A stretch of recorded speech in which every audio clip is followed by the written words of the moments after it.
good timing on that. It is 6:30. Let's get ready for our meeting. I guess let's do our pledge and then moment of silence. I pledge allegiance to the flag of the United States of America and to the republic for which it stands, one nation, under God, indivisible, with liberty and justice for all. And a moment of silence.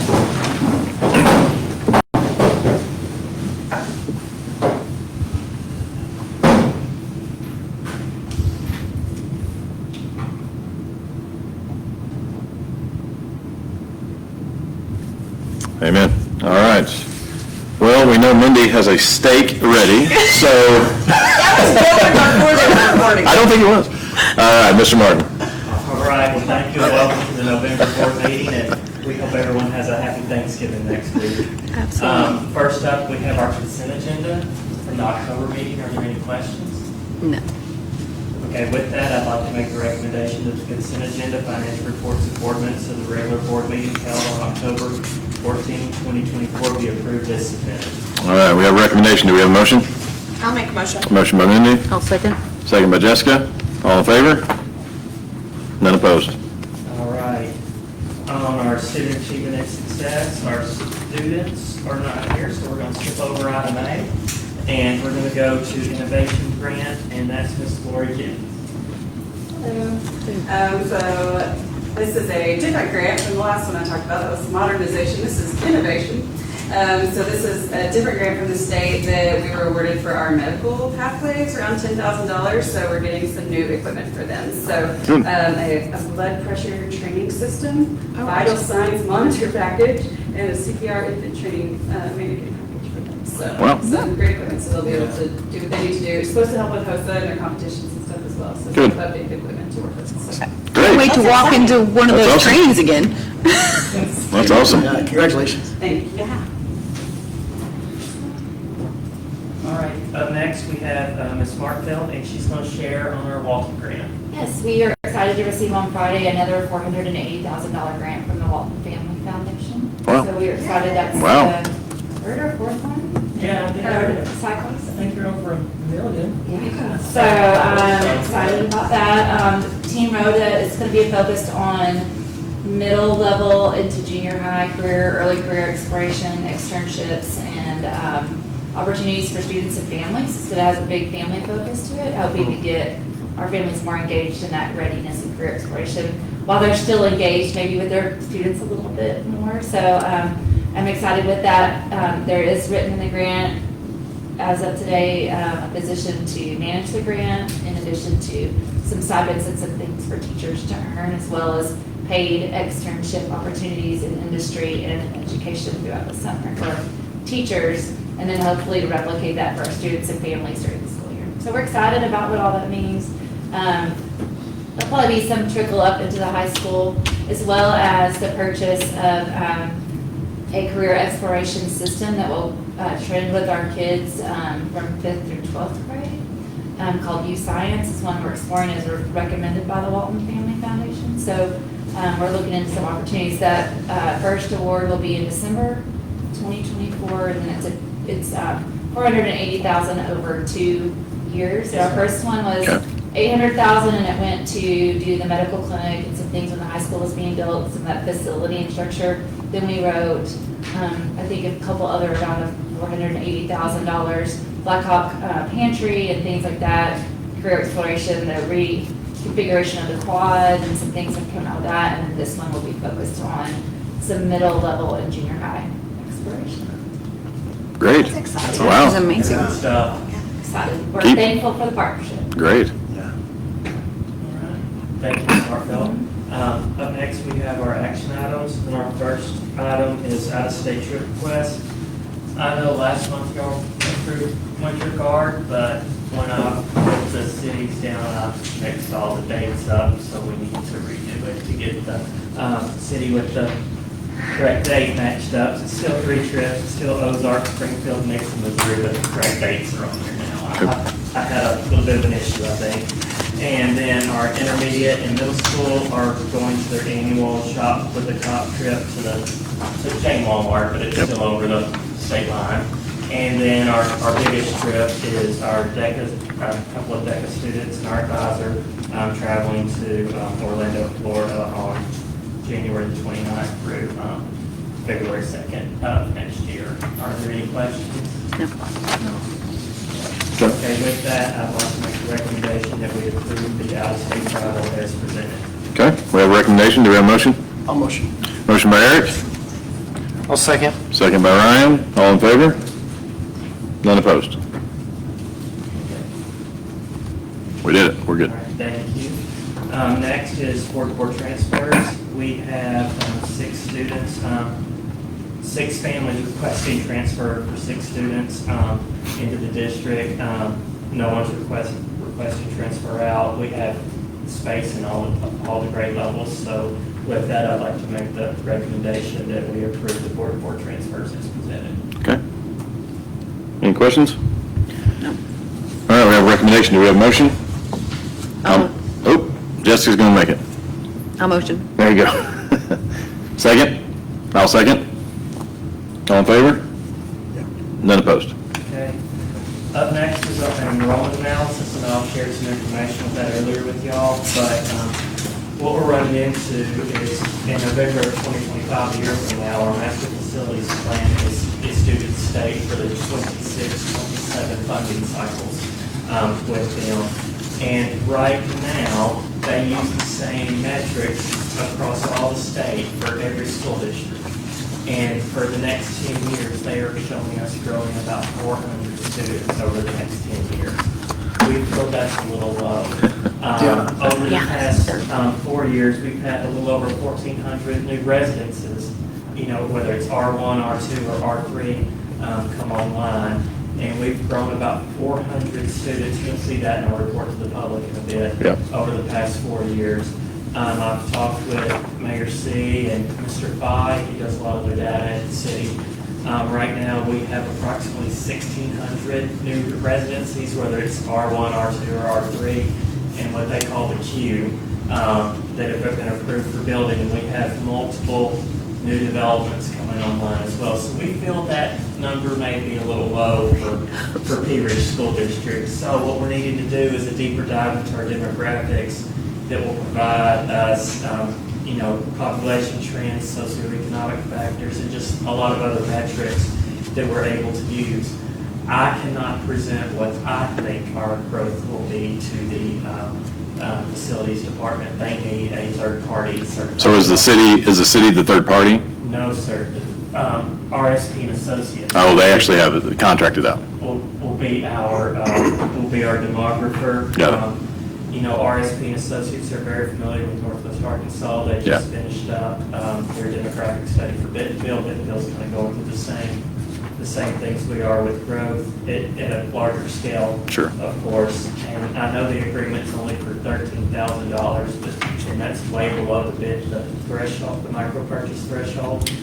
But seeing this as a professional service agreement, I need to have it board approved so that we can go ahead and do the study. The study will take place after Christmas and finish up after spring break, so we'll have plenty of time to have the information and make some decisions on how our district moves forward with facilities in the future. Okay. So, a question about that. So, is this taking the place of who we used to use, like Dr. Stein or No, something? that's in conjunction with Dr. Stein. Okay. Yes, sir. And so it's just a supplement. It's a Yes, third sir. party. They're going to do analysis, then they're going to give us some output, some model data on projections in a future meeting. Right. Okay. Right, and the whole thing comes down to what does each type of residency bring, each unit bring per student? How many students are there? Is it it used to be at 0.8. 7, 8 years, 10 years ago, it was about 0.8 kids per new house. To be honest with you, thank goodness it's not 0.8 kids anymore with 1,400 new residencies in the past.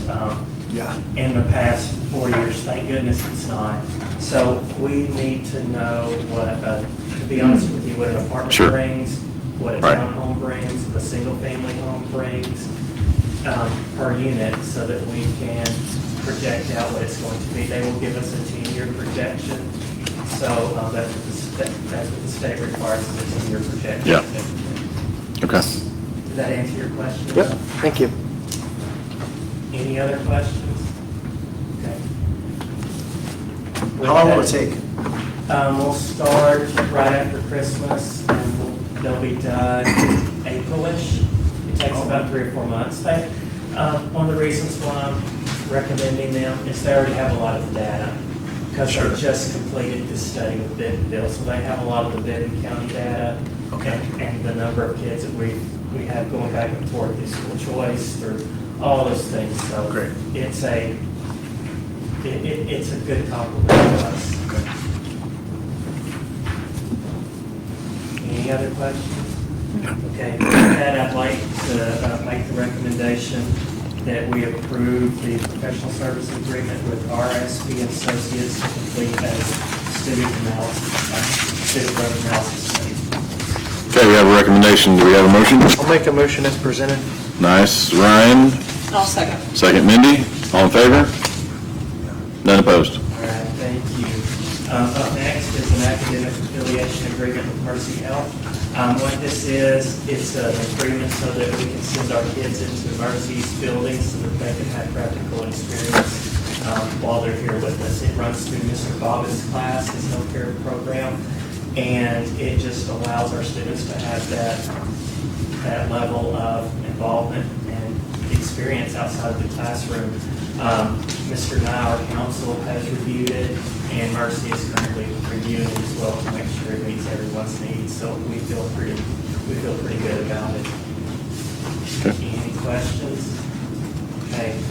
With that, I'd like to make the recommendation to approve the academic affiliation agreement with Mercy Health. Okay. Have a recommendation. Do we have a motion? I'll motion. Motion by Eric. Second? I'll second. Second by Jessica. All in favor? None opposed. Up next, we have educational student service items, and first up is, well, it's pretty obvious on the update on the football field and track what we've done, but I'll turn that over to Mr. Rainey. Now, on the football field and track, we started a week ago with getting GeoService and their team on the site. They started taking turf out on Tuesday. And so at this point, we have completely removed all of the turf. They didn't do anything today with the weather, but we're really pleased with the progress and where we're at this time. We're going to start our inside curbing next. It will separate the track surface from the football field. It's what we'll use to attach the turf to. Because the turf is based on tension across the surface, and so they'll dig the trench and then start pouring the curbing next, and then bringing in more rock to lay on top and compact the subsurface, and then go from there. And so we've been in close connection with those guys and back and forth, and feel really good about what's happening and where we're at. I'd say we're ahead of schedule right now. It's not to say that the weather won't put us behind weather, but right now we're probably ahead of schedule. We feel really good about what's happening. Good, good. In our community, took a lot of turf home with them. Did they? I was gonna ask, are we gonna sell 1x1 squares for a fundraiser? Nostalgia You there. have to cut it with a skill saw. It's not cutting it with the box cutter. I mean, that stuff's like that thick. Wow. Yeah, I would say half of the field went out on individuals' trailers. Wow. So, it's really heavy. I hope they have fun with it. But they took it. That's funny. Put it to use. Up next, we have our facilities use agreement. That's something that Mr. Ramey and Mr. Hand have been working on quite a bit. As our district continues to grow and as we add more programs, the use of our facilities becomes tighter and tighter. And what our goal with this is to get it to where we basically have a facilities fee arranged or put out there that where we have Group A, Group B, and Group C. And our Group A, it's no charge, and that's our local groups, Pee Wee football, Pee Wee baseball, Pee Wee basketball, Pee Wee cheer, all those groups, of course, that's no charge. To our student groups, our community partners, and district-wide community nonprofit groups like a church or anything like that in order to come in and use it.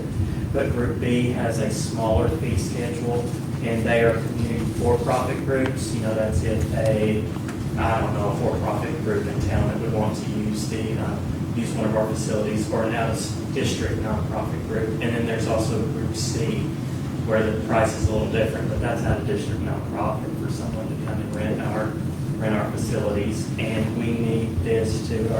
Our community's been very generous on approving facilities, and I feel that they want it to be used for the Pea Ridge community. Sure. And, with a no charge for local groups, local nonprofit groups, community groups, and teams, I feel this is a pretty good agreement to where we have some structure to be able to set, to give some parameters and to recoup some of our costs and expense, because while we love partnering with our local Little League and YCD, it's great because those are our kids and everything, there is cost to it. And there's sometimes when it's great for the school to absorb the cost, when it's an outside organization, it's not okay for us to absorb the cost, and that needs to be passed on to them. Sure. Makes sense. So, any questions? How many conflicts, like, so for like group, all the groups, and so Group A is no charge. Yes, sir.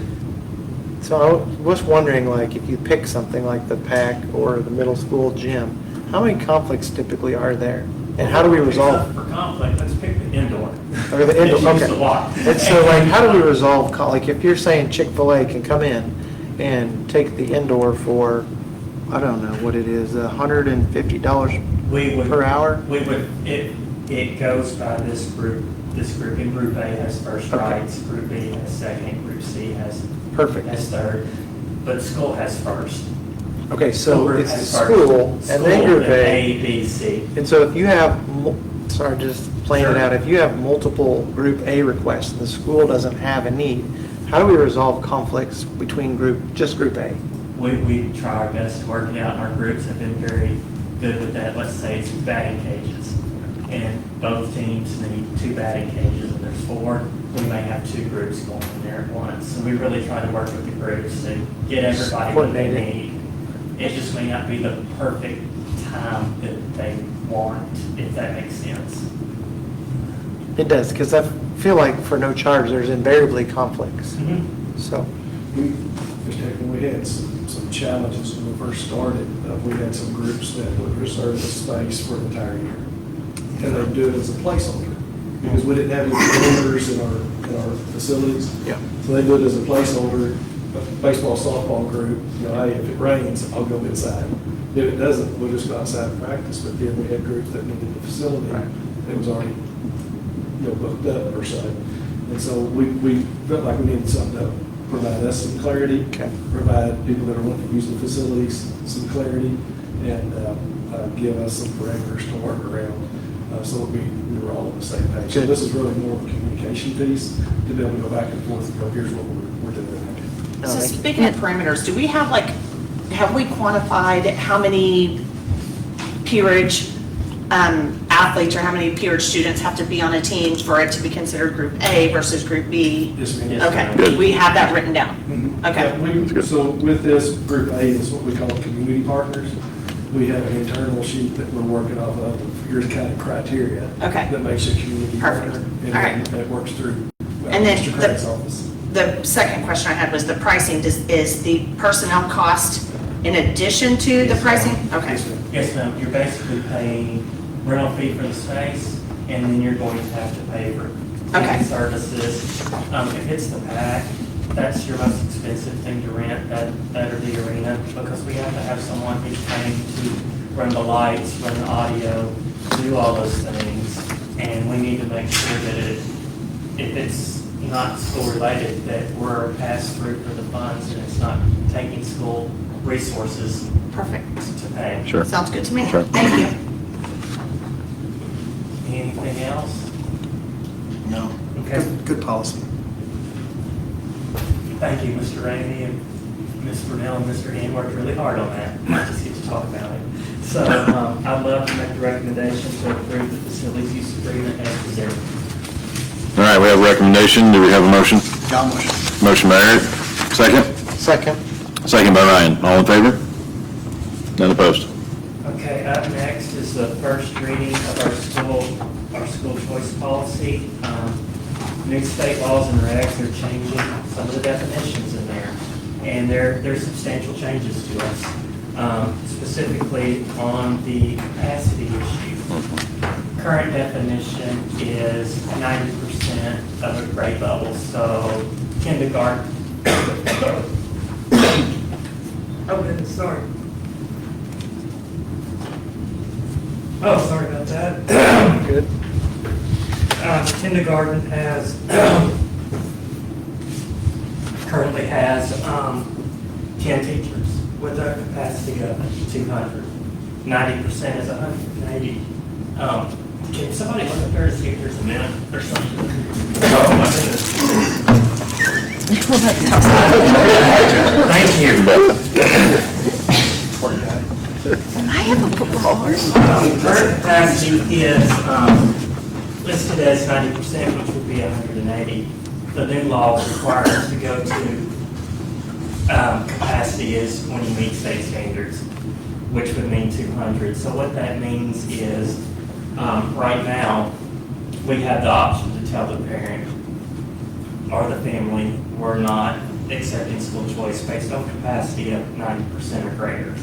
The new law is requiring us to change that to what capacity means is 100%. So as long as we have space from January 1 to May 1, we have to allow those children to, it's by law required to allow those students in. Is it still based literally on timing? So we're at 100, so is it still literally based on timing? So we're at 199 students and a school choice kid comes in, that's 200, but then a kid moves in a week later? Yes, sir, that's the predicament that we Right. would be in. And then that can trigger us into.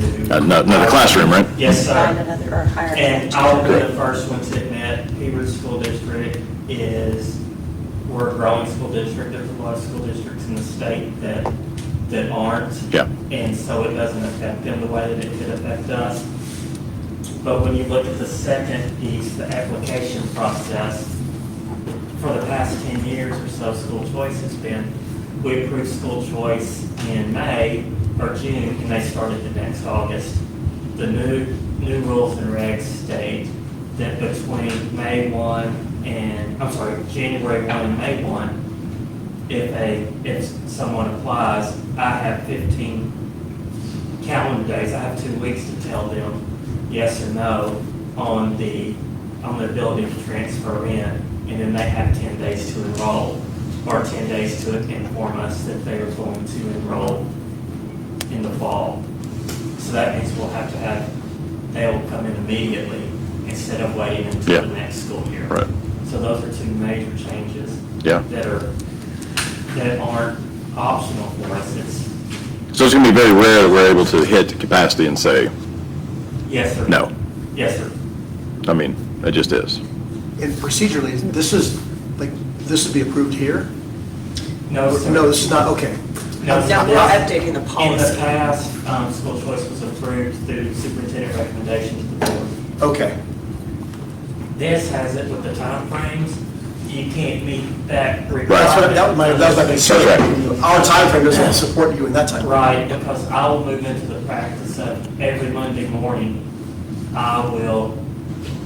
we'll go through numbers Yeah. and Yeah. everything, so we'll do it on a weekly basis instead of waiting the 2 weeks.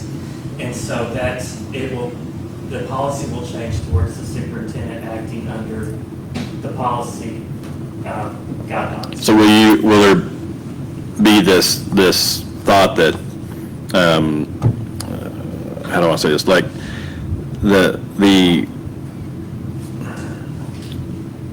the approval process, or say disapproval? Hey, we're at capacity. Do you have to go prove that out then? Yes, sir. When you look through the policies and you read them, because this is just first reading tonight, there's policy 4.5, F2, F3, Yeah. F4, and F5. And there is a denial. There's a denial based on, and we'll put you on the waiting list, and as soon as there's an Right. opening, which, let's say we're at capacity, and you're at that 200 mark, we have a student move out, I have to notify them almost Right. immediately Right. that there's the opportunity for them to come in. Right. Okay. And we can't take potential or future growth with what we have now as consideration. Anymore, Okay. no ma'am. Okay, It's more point in time. Yeah, So, right. With the application and what your numbers and where you're at, so 15-day window. okay. Hey Keith, as you look at this policy change or this law, have we gotten Marshall's interpretation of the first paragraph, like in a program, class, grade level, or school building? Have we thought about what, I know typically we think about it like a building or grade level. It says program, class, grade level, or school building. Right. Have we thought about how we could potentially use class? At the end of the day, it's gonna come down to student-teacher ratios. Sure. Because that's what a program is student-teacher ratios. That's what the state will look at, is as long as you're not over capacity in that class, the child can enroll. Now, the kicker is, let's say you have one program that's under capacity, that there's room, but the core subjects may push you over there if you deny based on that. That's what I'm kind of getting at, because Yes, sir. otherwise, we're going to be a fine line or flirting between max student-teacher ratio and perpetual hiring. Yes, sir. Those are the two logical outcomes. Yes, sir. So, I think that too, when you're thinking about programming here, they're thinking of like special education programming. okay. Sure. 504 should not necessarily programming we offer for course selection. Okay. It's like two different things. Does that make sense? Yeah, it does. So it wouldn't be, we won't deny you because you want to be a medical profession student, because we have other options for you, but we cannot turn away someone that has a language, or Sure. anybody with an individualized education plan, Sure. special education 504, language, or anything like that. So that's what I think when that word program is used, can be confusing. Thank you. You're welcome. So no action right now, it's first reading, right? Yes, sir. Now, on the other end, if we were a district declining enrollment, this would be a different story. Sure. Yeah.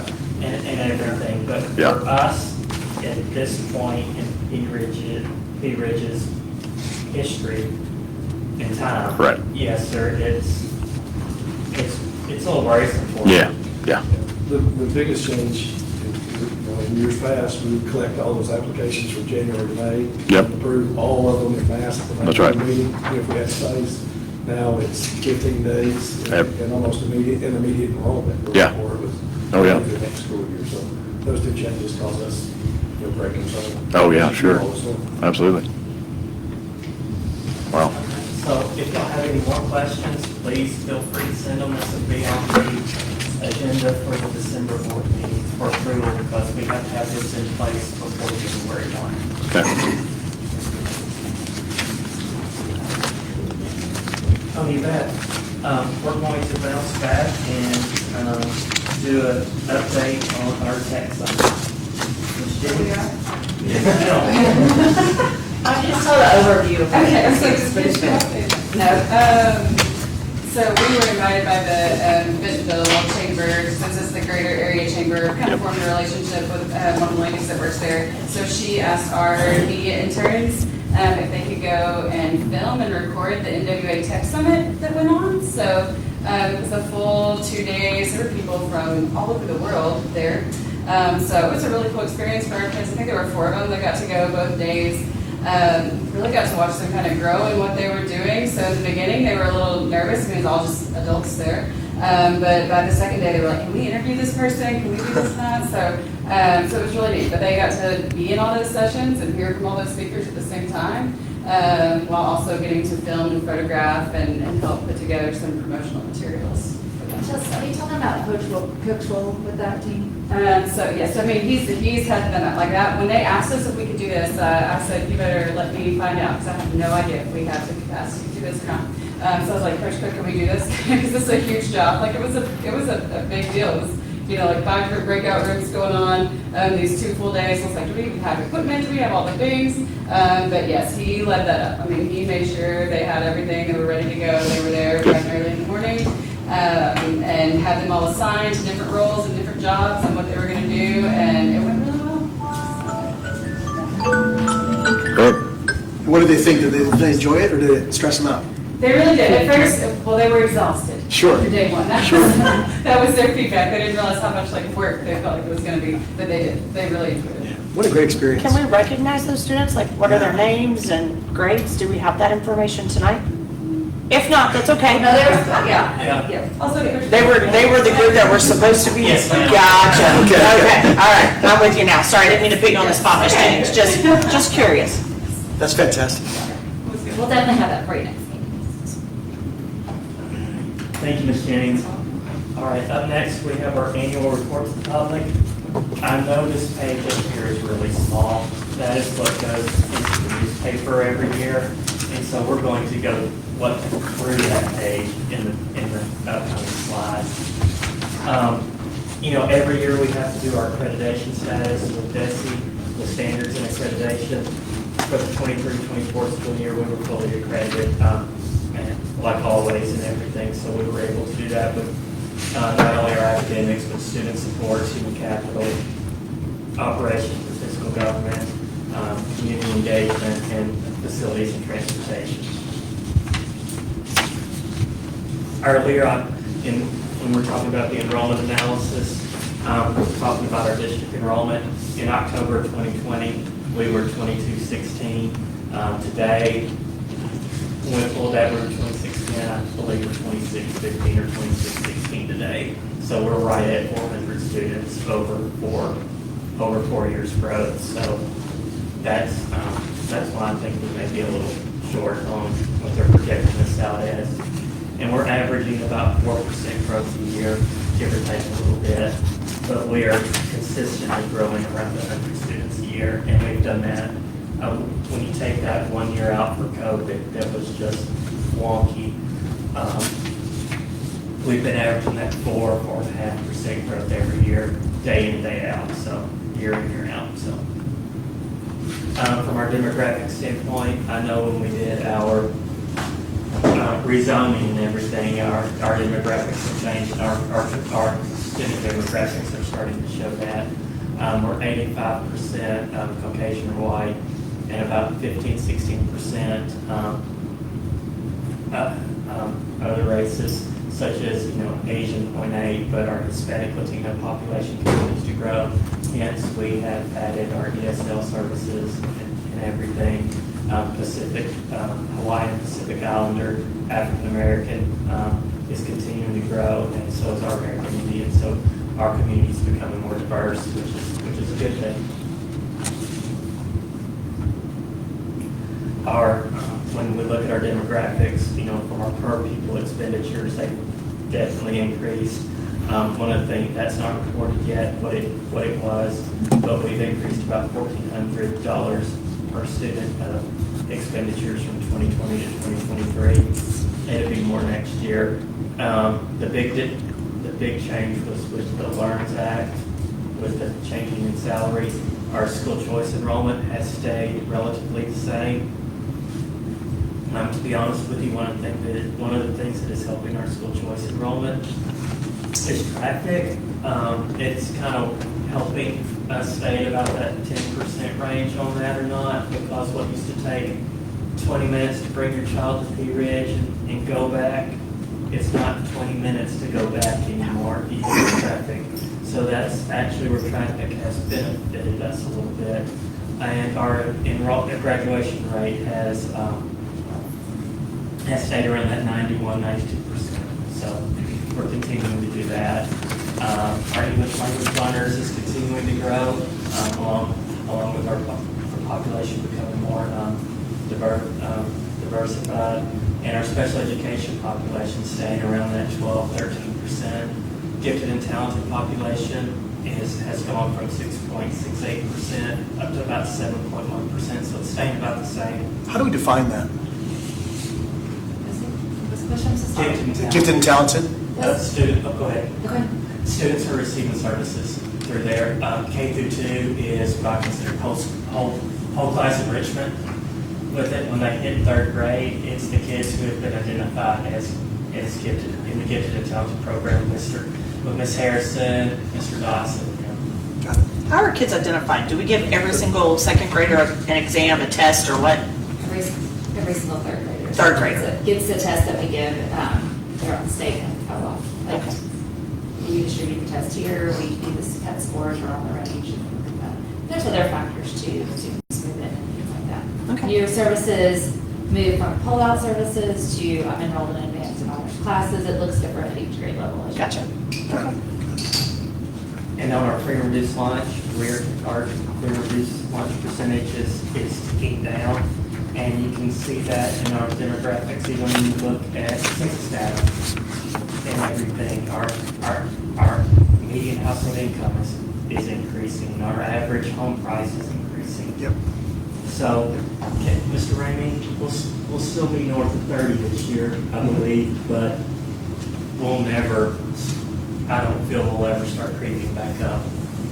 So, what we're seeing is we have the same number of students qualifying for free and reduced lunch as 4 or 5 years ago. It's just as we've grown, that their percentage has become less. So Ms. Taylor has worked diligently to maximize those funds and get to those ESA dollars. And that is why we communicate so hard. Well, at the beginning of the school year, fill out those free and reduced lunch forms, because it's about free and reduced lunch, but it's also about categorical funding that our district gets to help all kids. Oh, absolutely.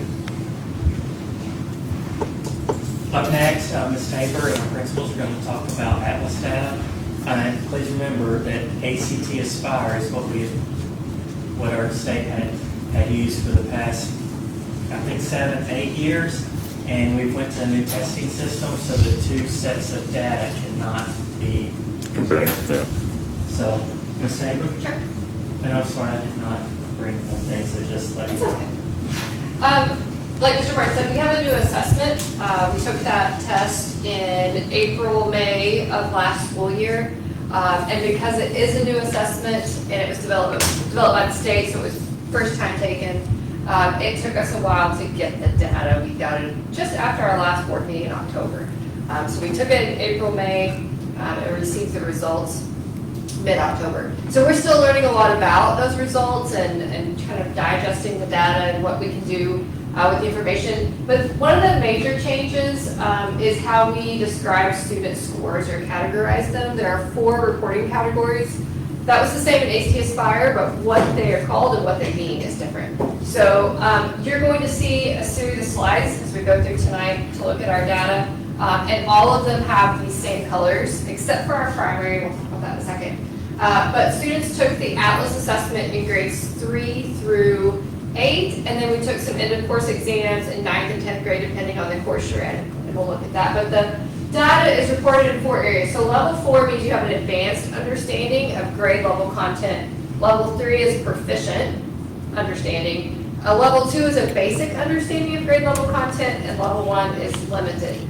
So what we're looking at now with ACT Aspire is exceeding, ready, close, and in need of support. But this assessment was based on grade level standards, and it was adaptive. So if all of us in this room took the 3rd grade reading test, the first 2 sets of questions would be the same, but as we answered, that set of questions that I received would be different than what Jessica would receive. So the idea is that it's able to say, I have a limited understanding of grade level standards, but you might have an advanced understanding. Which is a little different than what we were used to. With ACT Aspire, it was fixed format, and all students received that same set of questions.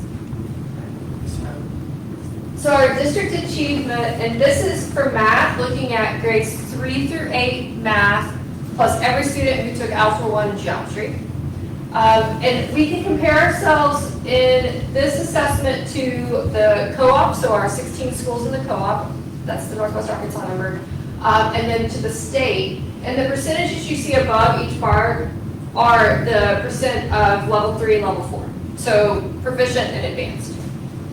In math, we're seeing that what we saw in ACT Aspire is holding true.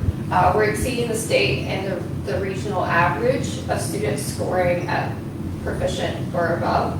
And we really see that grade 3, third grade up to about seventh grade, and we're working through those upper grades in math, but we hold pretty steady. In science, we are seeing that, similar to what we saw with ACT Aspire, we're scoring above the state average in science across the district, but slightly below the co-op's average. And then in reading, and the ELA score English Language Arts, that includes reading and writing. With ACT Aspire, we had 5 exams. With Atlas, we have 4. They combined the English and the reading into one test. But our ELA score represents that reading and the writing combined. We're about at the state average with 34% across the district there, and slightly below the co-op average of 36%. Overall, what we've noticed is in science and reading, or science and ELA, is that we get kids off to a pretty good start compared to the state and the region at our early grades, and we're working to keep up that level of rigor as they increase in grade level. So we're working to support our teachers in that. We've also noticed that in all of our grade, or all of our content areas, that level 2 is where we really want to focus, because that means our students are performing at a basic level of grade level standards, and we want to get beyond that. That's our group of students. They're showing us that they're ready. They're coming in ready to work, and we really need to work on our instruction being more rigorous and aligned to that upper level of the state standards. And we're doing that by focusing on our instructional materials that we've implemented in the last few years. Those science scores, and I won't steal Ms. Boland's thunder, but look really good, where we've started implementing our science instructional resource. The intermediate had it first, and then we've rolled it up, and so we're hoping to see continued success there. And then we also have focused really this school year, K-12, on developing proficiency standards, outlining exactly what the standard means, what it looks like when students should be learning at each level, and making sure that our teachers are able to align their instruction to that level of proficiency on the standards. So we've been working on that across the district. Also aligning our instructional facilitator role to instructional specialists in the content areas. We're already seeing some really important changes that they're able to identify working across the district by specializing and working with those teachers.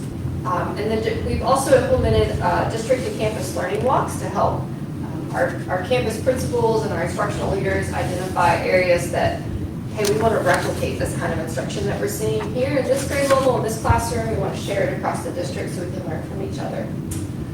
So we're going to do a campus by campus look and dive down to each grade level. We're going to start at the intermediate and we'll go up to the high school.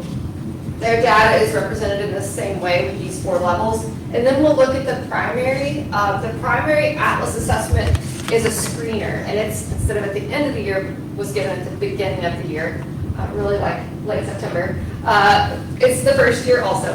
And so that data, instead of having 4 reporting levels, has 2. Are they at risk or are they ready? And so that data looks a little different, and so we'll come back to primary at the end. But do you guys have any overall questions before we go to the campus level? Yeah, so for the primary, the screener, that was this year. Are they going to do an end of the year assessment then to see how they grew? Yes, so for the K2 assessment, we did a pilot last year with the state to kind of learn more about the assessment, but there was no end of year assessment last year for K2. That screener was given, we'll give an interim for K2 at around January, and then we'll give another end of year to watch the growth. And so it's still, the focus there is still growth, like it was prior to our, to this new assessment for K2. But yes, so that data is a little different, and it was looking at standards the kids should come in with instead of what we finished with. So it's a little different look. But I think that's great to be able to understand where each student came in and then be able to do the mid-year and the end of the year. I think that's fantastic. Yeah. To be able to look and see each individual growth. The positive thing about this new assessment is it is directly aligned to our state standards. And so we're given data back on the standard level, and we can look at exactly where we're having some gaps. And so as we're learning more about it and diving into that data with teachers, we're able to make those connections. That's awesome. This may be a dumb question, I apologize for this. What are we doing in math? I mean, both in the ACT and the Atlas, what are we doing in math that we're not doing in science or ELA, or that we are, but we're earlier in the journey? Sure. Help me understand, we're 10 percentage points higher than the state average in math. and kind of on par in ELA and somewhere between in science. So there's this step function. What's happening in math that's amazing?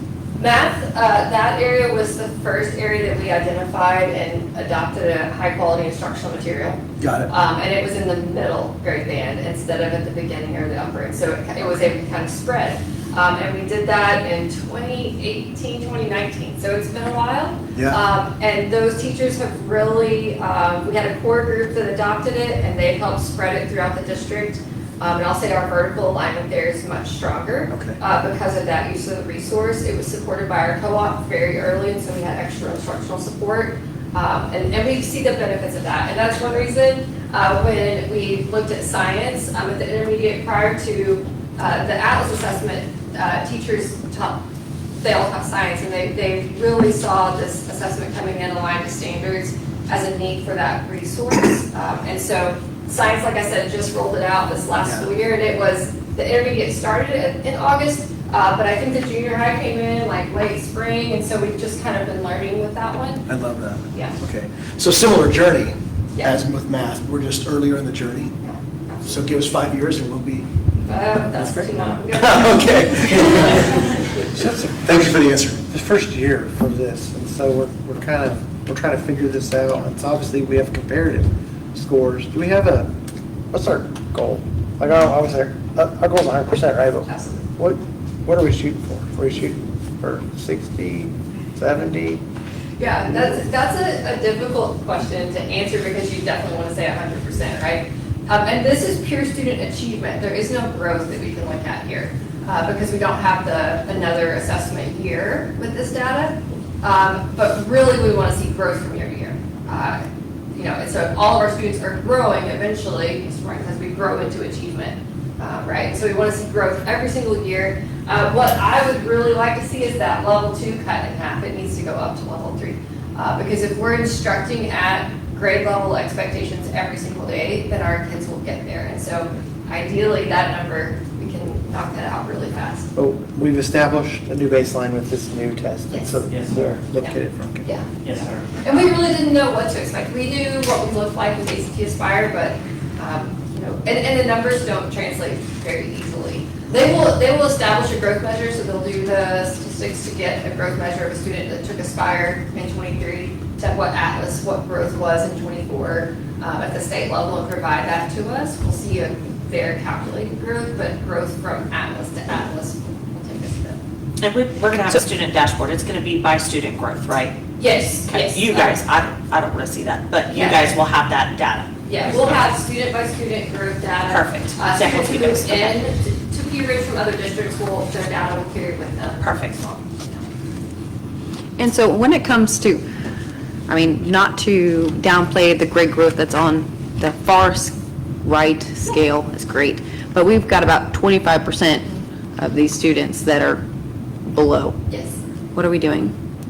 Our campuses are working right now on intervention plans at every content area and identifying where the gaps are for those students. We're also working with our programs to better understand how to support students in the classroom to make sure our accommodations are aligned. Part of it too is the complexity of the assessment and making sure that we're assessing in class like they're going to experience on that Atlas test. I was at the junior high one day during the science assessment, and a kid walked out and said, "That was the most fun I've ever had taking a test." Because it's very engaging. They have to do experiments in the science test by dragging and dropping and doing different calculations with the beakers. And so it's a very different test, and part of it is just making sure our kids are comfortable with that. Okay. So is there going to be samples throughout the year, not actually going to be counted towards what we're going to be focusing on, but something that helps them become more focused and Yes. more comfortable with this? And that's one reason we chose the science resource that we did, is because the online platform for that science resource kind of mimics the types of questions and the functionality of the test. And then we also have access to, from the state, a series of interim assessments. There's a window in the spring where we'll do kind of a practice run just for kids to be able to really get used to that assessment. Our third graders took a screener that was required from the state in in September as well, and that was kind of their first introduction to the platform, and so we'll do some practice with that. Our teachers also have access to the platform to create their own assessments, and so we'll be working with them on that. Okay. All right, we're gonna start with intermediate, and then we'll go up, like I said, up to the high school and come back to the primary with the straight line. Great. So some of the strengths, like Ms. Taylor said, our kids are a lot of green and a lot of blue, as you can tell. So the big thing that we took away from that is kind of what you're talking about, that rigor level. So we have a basic understanding, just not a deep understanding that we can transfer across the board.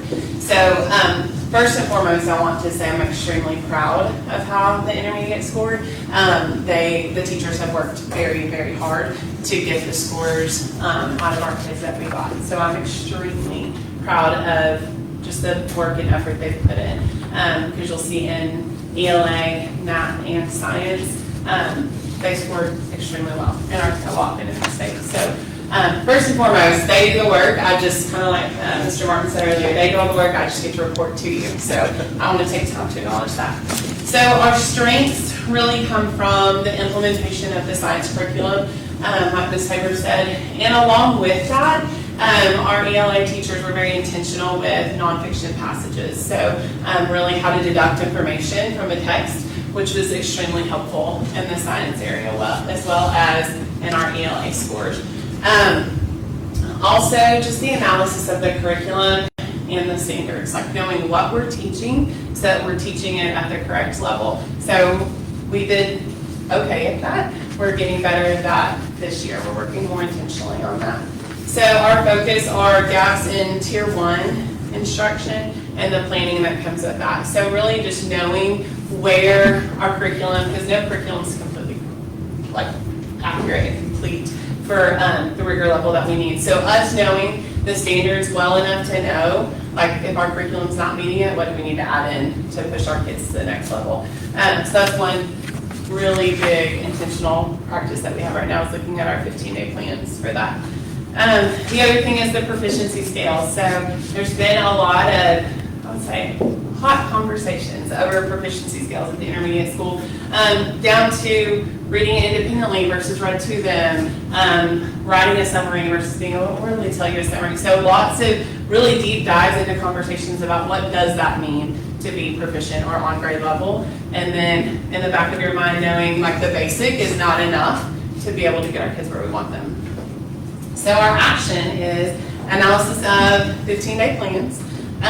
So our guiding coalition, which is made up of our team leads that you guys have approved stipends for, that we get to pull them a little extra. They were kind of our guinea pigs for that. So they pulled together, looked at each other's 15-day plans vertically, third and fourth grade, and kind of shot holes in it to see where were we missing things, where were we assuming things, and where were we like being very intentional with the planning. And then turning that, going and doing a learning walk. So going to their teammate vertically. So like a math fourth grade teacher went and watched a math third grade teacher, and then they flipped.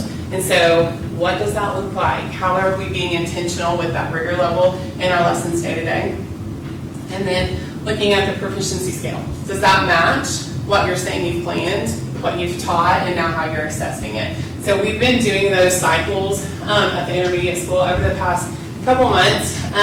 They've gotten extremely comfortable with people coming in, so come in anytime you would like to.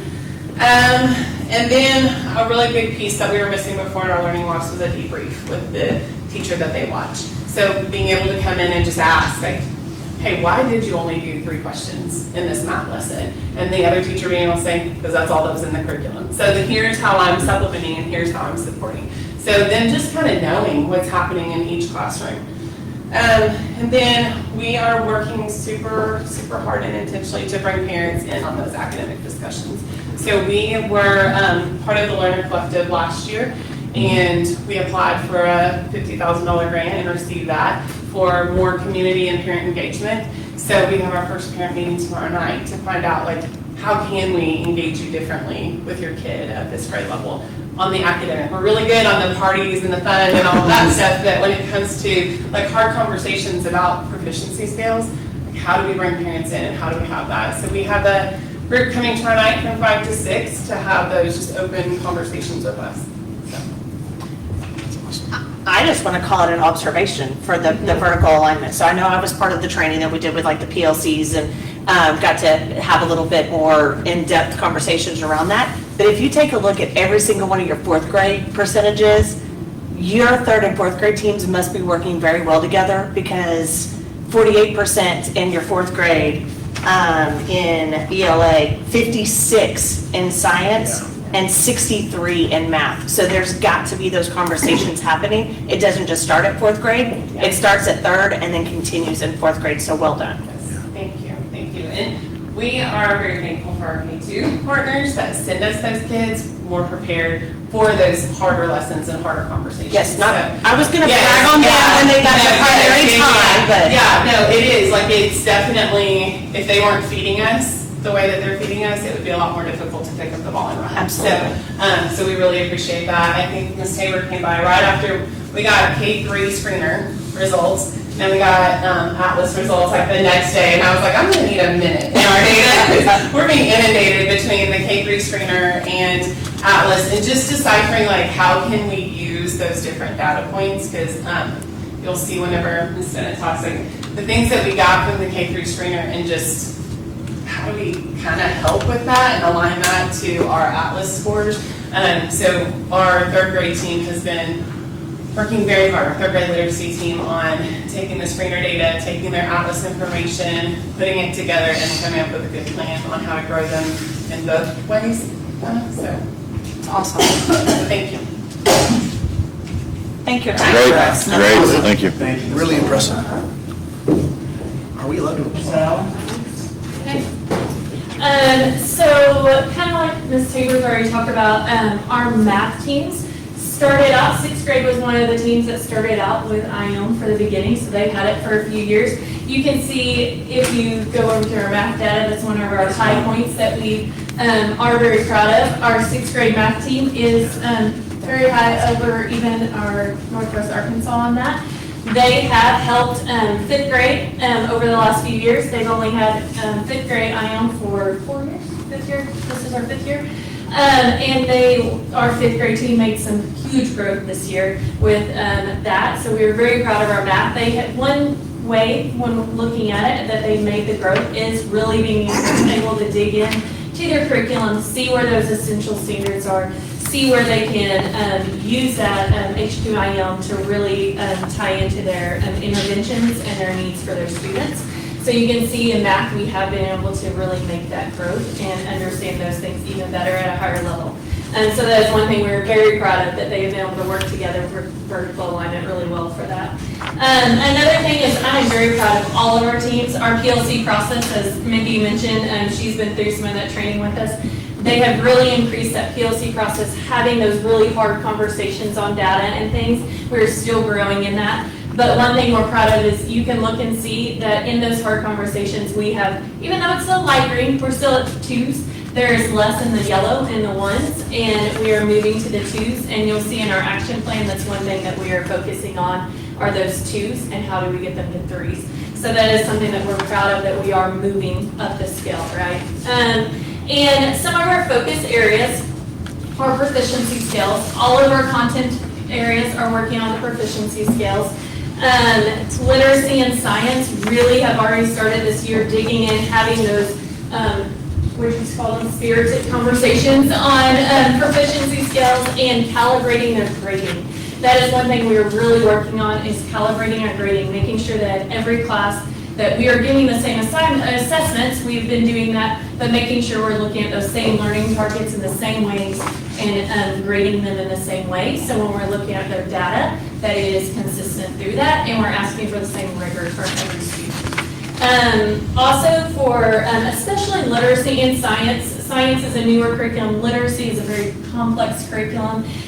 We are really digging in to see how are those standards throughout our modules. Even if the focus essential standard is on our module 2, where does it come up again in our curriculum? Where can we continue to deepen that understanding? As we see in our level 2s, they need a deeper understanding of that content or that essential standard. So how can we make sure that we are hitting it as we teach it again we're reassessing it to see, do they still have that deeper understanding of it? So that's one of our focus areas, is to make sure that we're digging into those HQIMs to make sure we're having it at the same rigor, and we know where all those essential standards are throughout all of them. So our action steps, our team lead spent a whole day digging into our Atlas data, their content data. They compared it with their CFA data from last year. So I really wanted them to look and see, did your CFA data that we showed that our students performed at, did that show on every standard on Atlas the same? Because we could dig into every standard on the Atlas data that they gave us to see where they performed.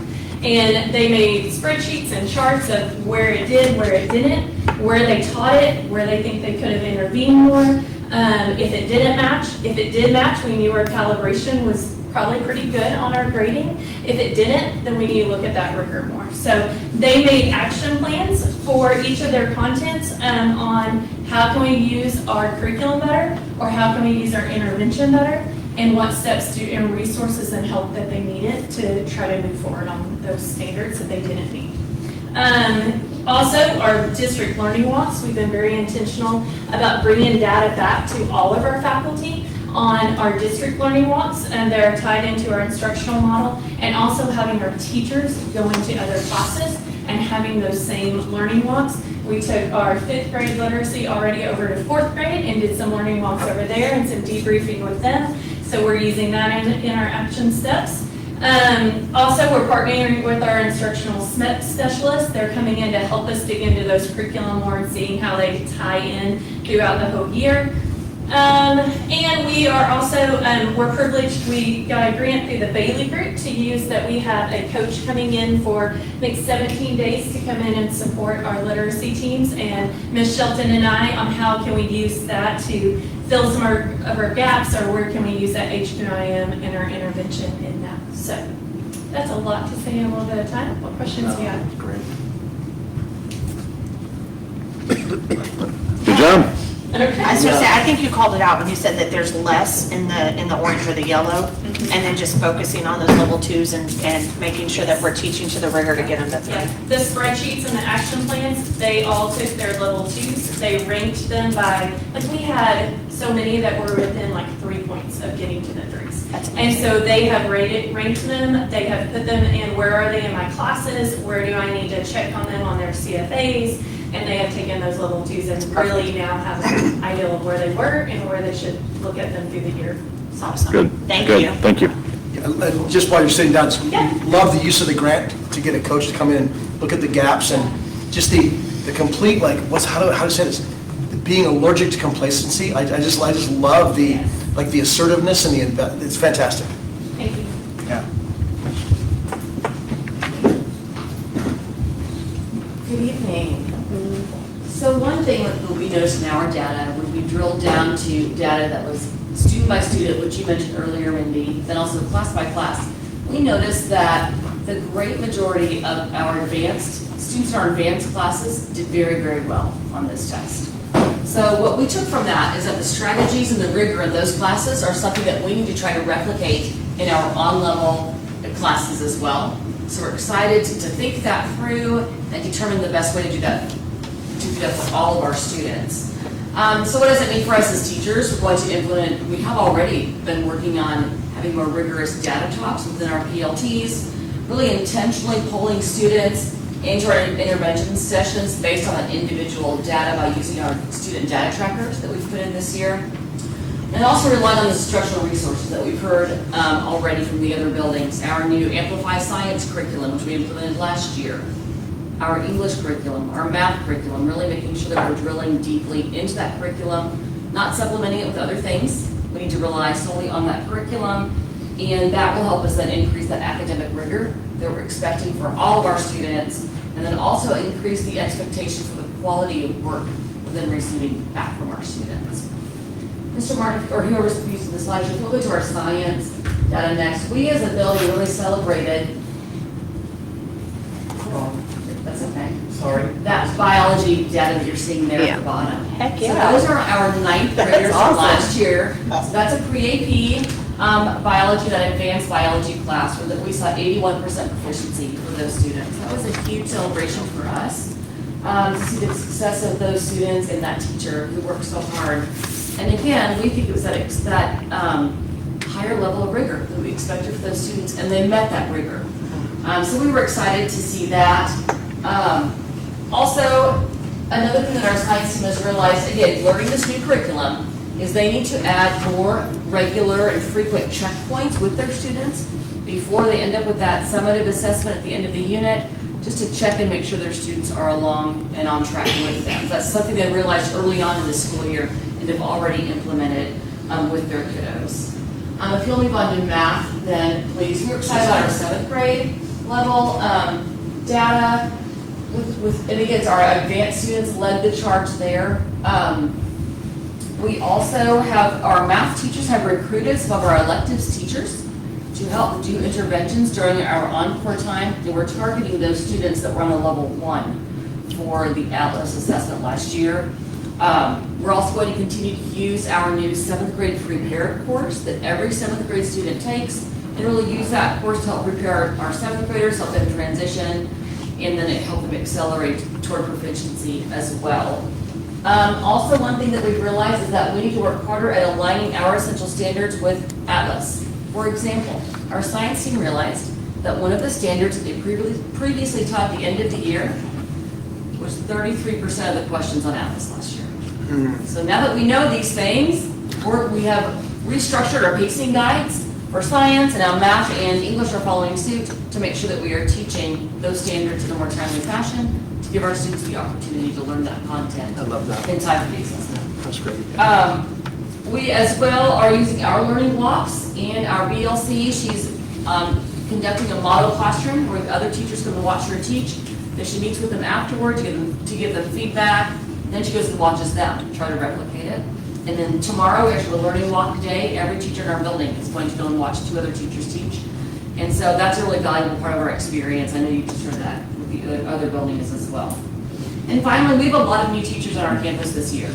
And so one thing that we have done is pull in some representatives from the co-op to go and work with our new teachers really intensively to help give them a higher level of support than what Mr. Travis and I can give them, to really help them integrate into the building and help them with classroom management, help them with that curriculum, so we can see more things there. So, any questions?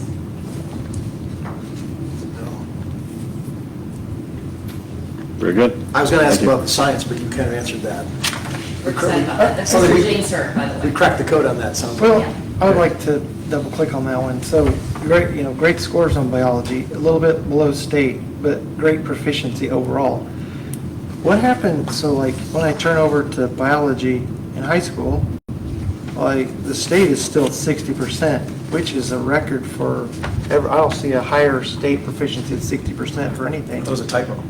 And Peerage is 22. So is that like an outlier? Like we do really good at biology in 9th grade, and then 10th grade, something happens? Or is it a test? Is it just, I know it's year 1 What you're of seeing this is test. biology scores those are all advanced kids that are falling on our. At my building, those are advanced kids, those are All of 9th graders. biology and geometry Okay. are falling on the. Yeah. Thank you. Yeah. Thank you. Hey, Ms. Rob.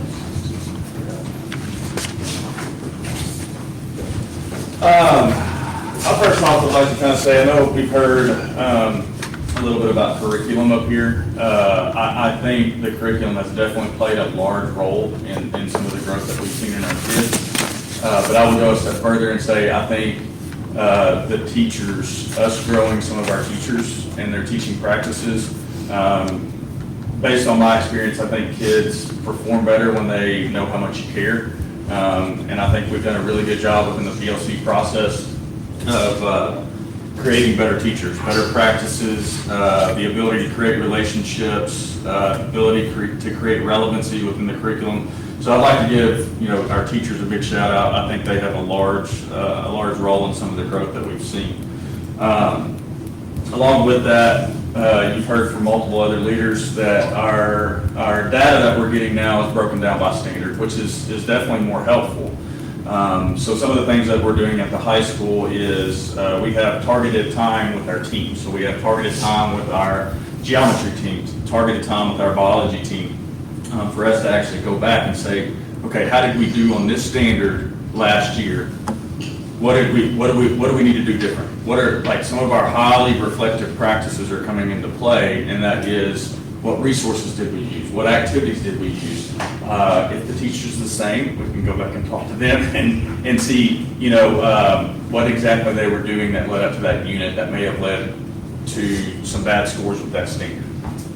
So we have the ability to get super specific. So those are some really cool things that I think we're going to move forward with. Obviously, getting this data at the beginning of the year would have been better than getting it now. But we're taking it and running with it and doing what we can for the remainder of this school year to continue to grow kids, to get them in a better place for assessments when we get to the end of the year.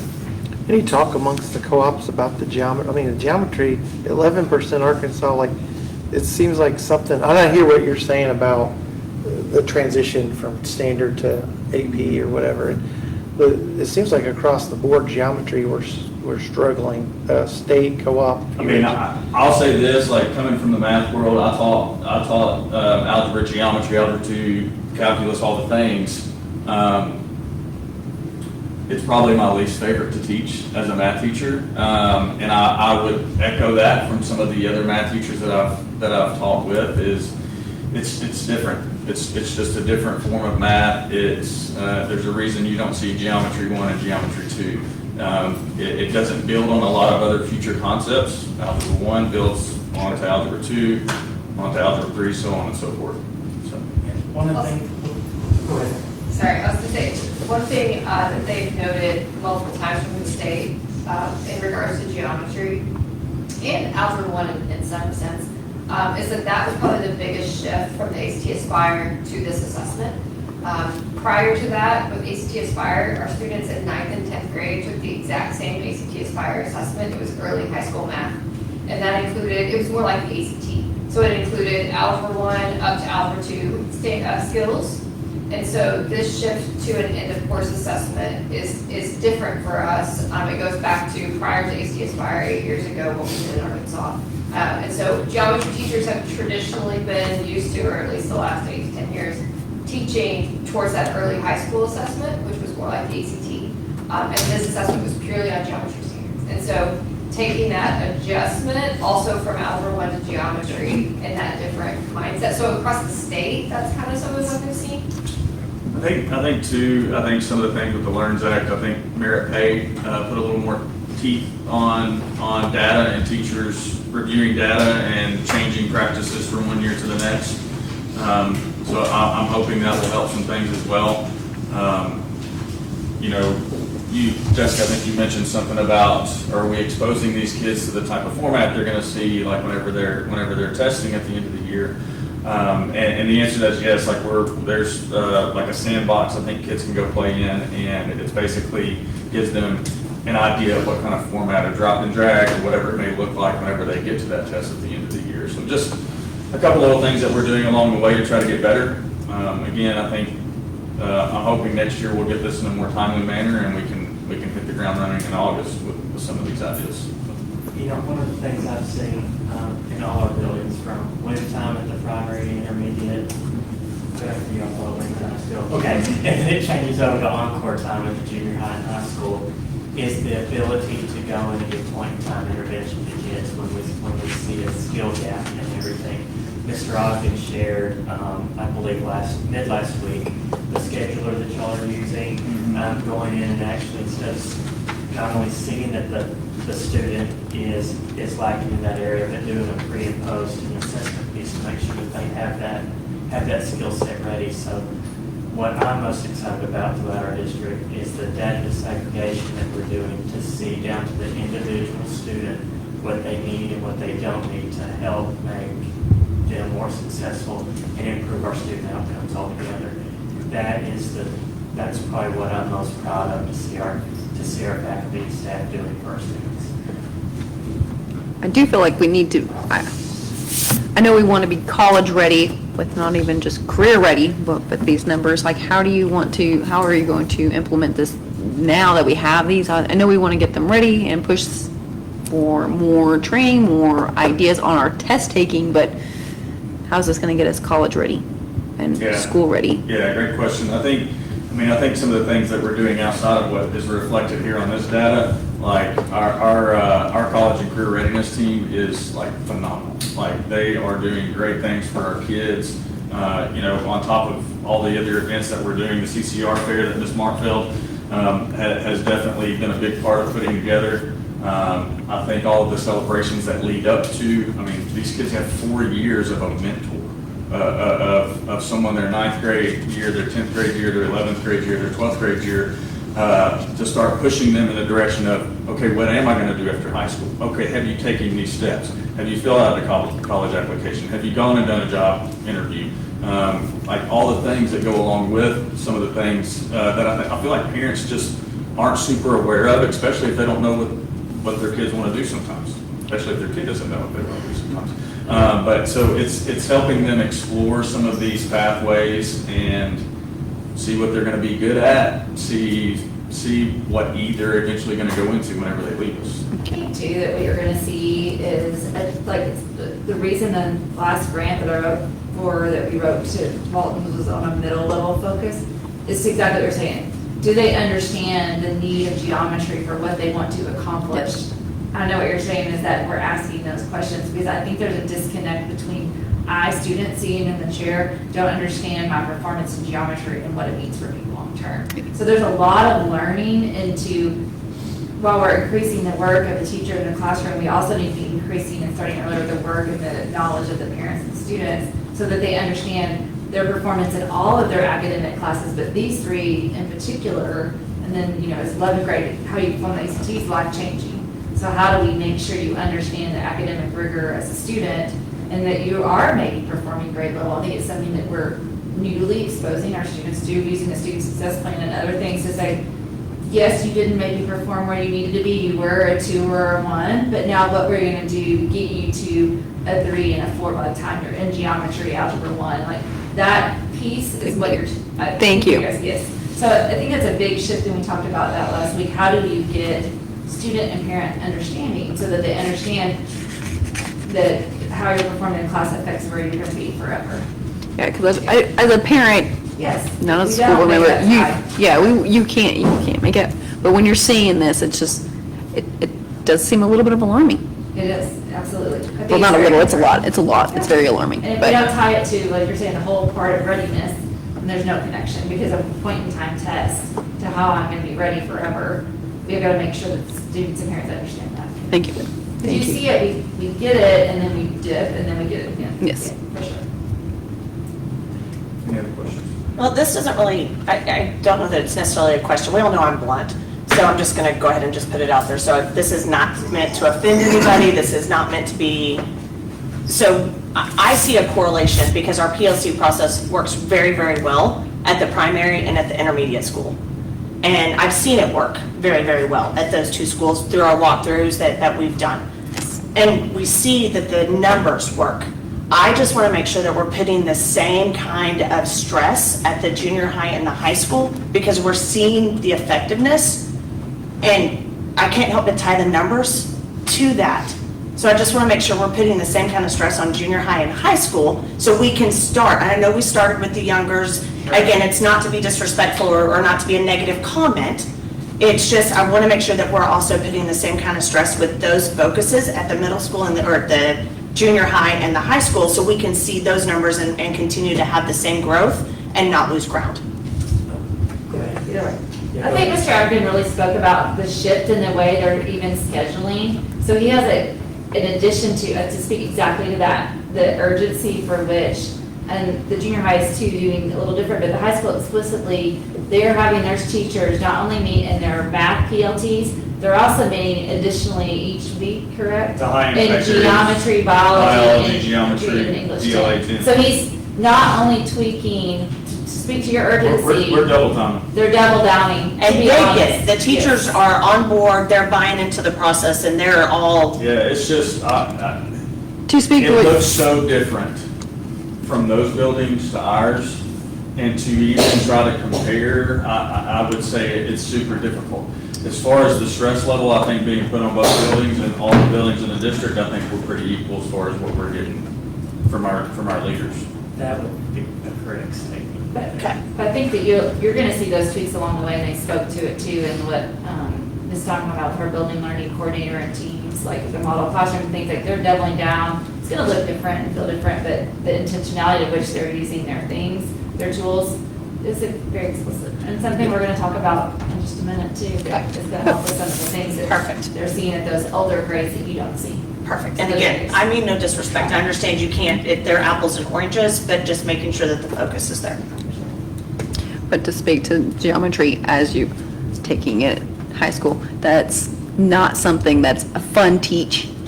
So Yeah. trying to make that fun is difficult in your. Especially versus black and white concrete, Yes. which is what most math folks like. Well, great comments. I appreciate y'all being reactionary. I do want to remind us, like, this is the first First year year. data. Yes, sir. And so let's look, I mean, and so let's be reactionary, but let's look for a trend. Let's get Yeah, the second year, let's get absolutely. the third year. It's the very first year for it. Great So- baseline. Yes, great baseline, hit it hard. My only comment Thank is you. this, and you, while you're sitting down, like, I just want to thank you guys for taking this as serious as you do. I mean, Absolutely. Not just as a school board member, as a parent of, about 1,000 kids. Like, I seriously do appreciate it. You said that, not us. That's right. All right. You got a hard job, and to take it the way you are, this is good. My question is this: Are y'all confident that the measures we're putting in place, the tweaks to the process, like, do you feel like, forget about us? Are you confident that you can't wait to see next year's scores because it's just going to be a step function better, or are we still kind of figuring out the code? I'm confident because I've seen it work in other districts, and other Okay. buildings that I've been in. Okay. Right? So to say it's not applicable here in Key Ridge, I think would be ridiculous, but I think sometimes the traction looks different, how fast it happens on a secondary level looks different. Yeah. I think we're gonna continue to push, and I think we'll continue to look for some of the reasons of why we're not on par with everyone else. I'm okay with that. And Thank you. you see the work that our teachers are doing on a weekly basis, the work of Ms. Tabor, Ms. Moon, Mr. Fair, our two instructional specialists that we brought in. Yes, sir, I think we will see a return on investment from that. Great. Well, I Thank feel you. like with this being the Yes, ma'am. baseline and with the tackle that we're all going to take on to this and hitting it hard, I think, I feel like there's going to be a lot of growth. Yeah. Yeah. Right.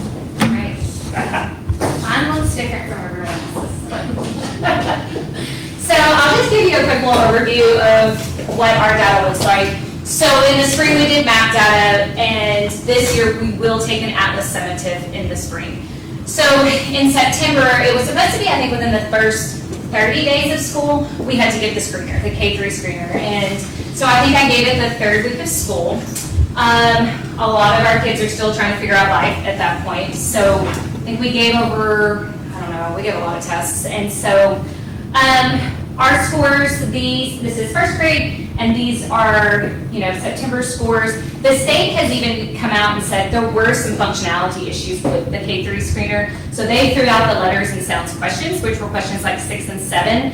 And so I don't make excuses, but I think it could have had some bearing on how they did the rest of the test, because the way they had it set up is they had one question and then they said, find the letter B, and they had to find it and push the arrow, but the screen never changed.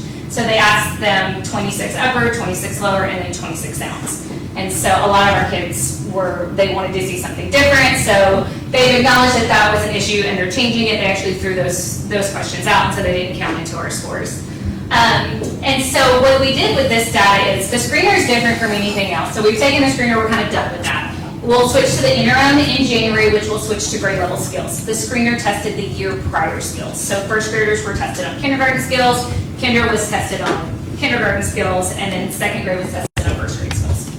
And so now we've got our data in, and so we have been working really hard on creating IRPs for all of our kids who flagged in certain areas on the screener. So At my building, we've given a lot of test lists, and so these test lists are just additional tests that we give to drill down to see where exactly is the breakdown. So is it a decoding problem? There were 8 tests in first grade decoding, and so we gave 8 different tests, and it was either did they fail at decoding a CBC word all the way up to trigraphs and digraphs and multisyllable words. And so it really gave us some really good data that we can really drill down and see exactly where the kiddos were falling out, where do we need to start working. So a lot of our teachers, as we were writing IRPs this last week, and last week, they were saying, oh my gosh, this is great, because now I know how to work my small groups. I know in my small groups, I can pull this group of kids because they couldn't pass this specific, test. So you can see, we did pretty well in first grade. We stood right there at the state average in pretty much everything, and we're above in encoding.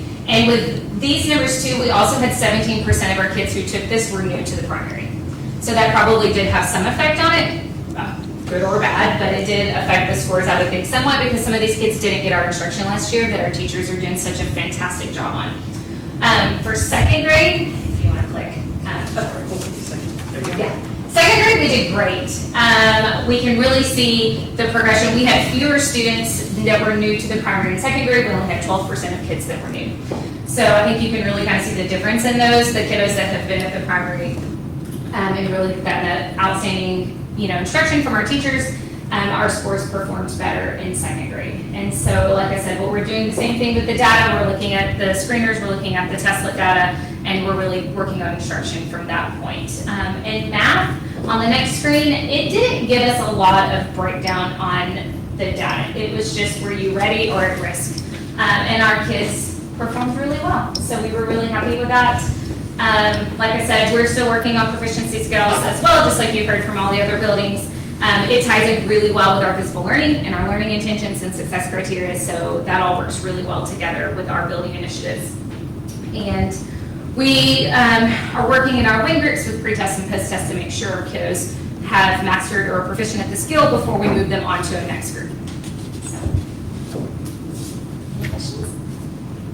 Good job. Thank you. No, Ms. Mullins stole my thunder when I was gonna thank you for preparing the second graders going into third with those numbers, because it is a complete team effort, so thank you guys very much. And thank y'all for taking the time to review this. At the end of the day, teaching and learning is the heart of what we do. It is the work of our staff and our building principals. Our principals are so good to say, my teachers are doing a phenomenal job, but it also rests on their shoulders as well. And the work that they do every day, day in, day out, everyone in our building is commendable. So, it takes all of us to make this work, from our bus drivers bringing them to school, our cafeteria people, making sure that they have good meals. A lot of our kids, their best meals are here and everything, and to make sure our kids' needs are met and to make sure we're improving student outcomes. It's hard work and meaningful work, but it's also commendable for what we're doing. Well, and thank you guys. Make sure you guys pass that on to the teachers. Thank them very much for taking it and taking this new assessment, doing all their hard work and getting a good baseline to start with, so that way we can have, more data and improve every year. So we do appreciate them. Thank you.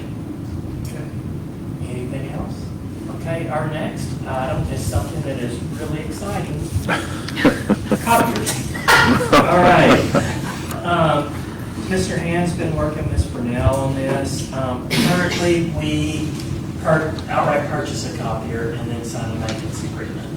And what that runs into is some of our machines, they get a little bit of age on them to the point where they're almost hard to maintain.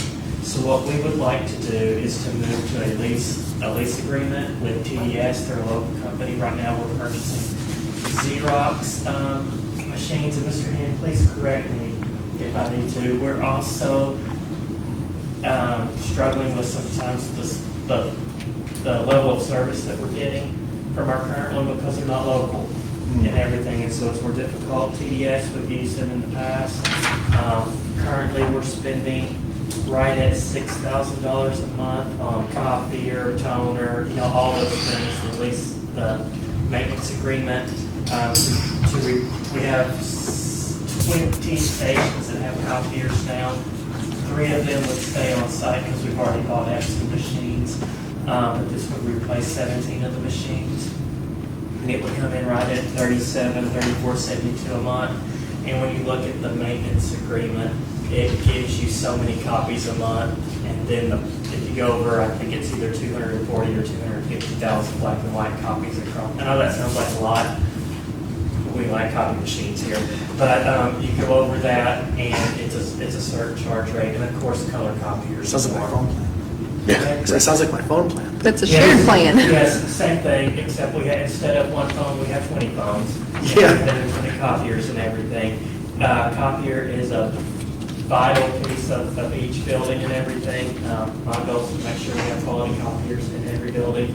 Instead of us outright purchasing 3 copiers for about 30 grand, we can go ahead and upgrade all of our copiers, go from I believe it's called a toner based. We all know what toner is. It gets everywhere. It's more to ink-based products, so it's faster, more efficient for our teachers and to provide a better product for our students in the classroom. The total price for the lease agreement and the maintenance agreement will be right at $44,816 a year. We feel that if we can manage our color copies, we can actually save some money within our district and provide everybody with new copiers, which I know that sounds like a small thing, but coming from an elementary teacher where the copier's not working, the day's not good. And when the copier works, the day's always better. So I think it's important for us to make sure that we have the proper machines in our buildings first now. Okay. Mr. Hand, do you want to add anything? Pretty much sums it up. Okay. Better service. Now we're hardly getting any service at all. Okay. So we might, I think in the past, we went with this company, they're out of Xerox Corporate, which is out of Texas. We got a really good deal on black and white copies, per copy rate. And over the years, service has went through the cracks. We'll go 3 or 4 days before it even shows up on site. Things go out here. It's horrible. This new company, new type of copiers, less moving parts in the machines. At the end of the 5 years, we'll turn these in and get 5 new ones, or 20 new ones after 5 years. So I think it's the way we need to move copiers. What's the plan for the old ones? Well, they're not worth much, so I believe we will either sell them to this company or sell them to another school district or something. I mean, some of them still have some life in them, but it's very important for us to be on the same network so that we can run it's called paper cut system, so that we can keep, Sure. counts and everything, and so that they're all the same within our network. Okay. So, Once a copy gets to about 1.5 million copies, it's pretty much time Gotcha. to go over and get rid of it. Oh, I would say 3/4 of the copiers are almost no more. Okay. I mean, I personally would buy one of our copiers, but it's kind of like having an old school bus, don't really know if you want that. We did. When you're selling them, don't say that. Yeah, that's right. That's not a sales Yeah. pitch, Mr. Martin. We can buy that of them, yes. So, and everything, so any other questions? No. All No. right. With that, I'd like to make a recommendation to approve the copier lease and maintenance agreement as presented. All right. Motion is presented. All I'll right. second. Second. Ryan, Mindy, all in favor? None opposed. Up next is kind of what we were talking about in the annual report to the public, is providing quality professional development to our staff. The State Department, DESE, has moved away from Solution Tree. And there was, I can't remember whatever the amount was, but what they did is they're allocating it out this year on a per student count to each district. So each district is getting more money. A smaller district gets a lot less than Springdale School District, our largest one, but we were allocated $87,700. I know there's some change in there as part of the professional learning grant. And what we are wanting to do is to focus on 2 areas, strengthening instructional quality and provide a multi-tiered system of support for behavioral and mental health services at our grades 7 through 12, which y'all heard a little bit about, but our K through 6 has going to do with grants and everything, and with the dollar, and our goal is to provide it through Safe and Civil Schools. It's called GEMS training for grades, I believe, 7 and 8, and secondary, and discipline and secondary classroom training and support for our junior high and high school staff. So I'd like to turn it over to Ms. Taylor for a minute for her to talk about that. We were able to work with Safe and Civil Schools to get a plan for professional learning to roll out on January 6th. So we were really excited about being able to move quickly to support our junior high and high school. Safe and Civil Schools has worked through our cooperative before. We've had some teachers attend training. Casey Conyer, our novice coordinator, attended that training with the teachers. And what our goal is really to establish a building-wide classroom management strategy for all teachers, building-wide expectations of what learning looks like in the classroom, to provide that structure. And it's proactive and it's positive, so setting up your classroom for success and supporting our teachers. Our work this spring semester will be 4 days of learning, 2 for all staff. We have about 125 who will attend those 2 days of how to implement it in your classroom. And then we have 2 days of professional learning that's focused on the people, the leaders, and the instructional support that will coach the teachers and be in classrooms to provide support. We have about 30 people who will attend those 2 days to support our teachers in that continued use. And we have enough funds to roll over to year 2 to continue our work. That was really, while the state gave us these funds, we were only allowed to use them. They only released them once we submitted our plan. And so they've approved our plan for a 2-year work with Safe and Civil Schools. We, what you see in the packet is, right now, we know that the 4 days of professional learning, the total cost is $32,000 for the professional learning and consultant fees. We'll have some additional fees that come with it, but that's for the basic professional learning experience, those 4 days. Will be billed separately for the travel for the consultant as well as our materials. And we're still working on what those details are once they have all of that information for us. So really tonight we're looking at that $32,000 for the 4 days of professional learning. Again, 125 staff. The 32 grants above the threshold and it requires board approval. The only question I have is it says the proposal expiration date's today. And so does that matter if we don't get them a PO or whatever till tomorrow? Or No, we have already, because we got state approval, we let them know, and so they're holding it. Okay. It was to secure the consultant. Yeah. Coordinated 4 days with the same person. And I think one of the most valuable pieces of this is that it's going to the co-op and with 16 other school districts. They are here on site, focused on Peter School District, focused on our grade 7 through 12, so that it can be dialed into specifically for them and not 16 different scenarios. Good. Okay. No offense to our other 15 groups in the co-op, but That's right. it's all about the grid. That's right. That's right. So, any other questions? With that, I'd like to make the recommendation to approve the Safe and Civil Schools training proposal as presented. All right, recommendation, do we have a motion? I'll make a motion. Motion Mindy, second? I'll second. Second Eric, all in favor? None opposed? Okay, we have personnel. We're good. Okay. With that, I'd like to make the recommendation to accept the resignations of John Robert, Terry Young, Casey Buttrey, Tandle Blood, Renee Van Ho, Rhonda Baker, and Robert Belzon, with regrets as presented. All right, we have a recommendation, do we have a motion? A motion? Motion, do we have a second? Second with regret. All right, Jessica and Ryan, all in favor? None opposed? Up next, we have hiring, and I would like to make the recommendation that we hire Carrie Alum, Shara Meisner, Kaylee Cranchfield, Ronald Turner, Randy Easterling, who's coming back to us, Justin Darnell, Carissa Doris, and Jason Coombs. Okay, a recommendation, do we have a motion? I'll make the motion. Second? Second. Second by Eric, all in favor? I'll make a recommendation to adjourn. To adjourn, that's Mindy, second. Jessica, all in favor? Go check on that steak. I bet it's burned by now. I mean, Yeah, my gosh, I forgot about it almost. I know, I did too.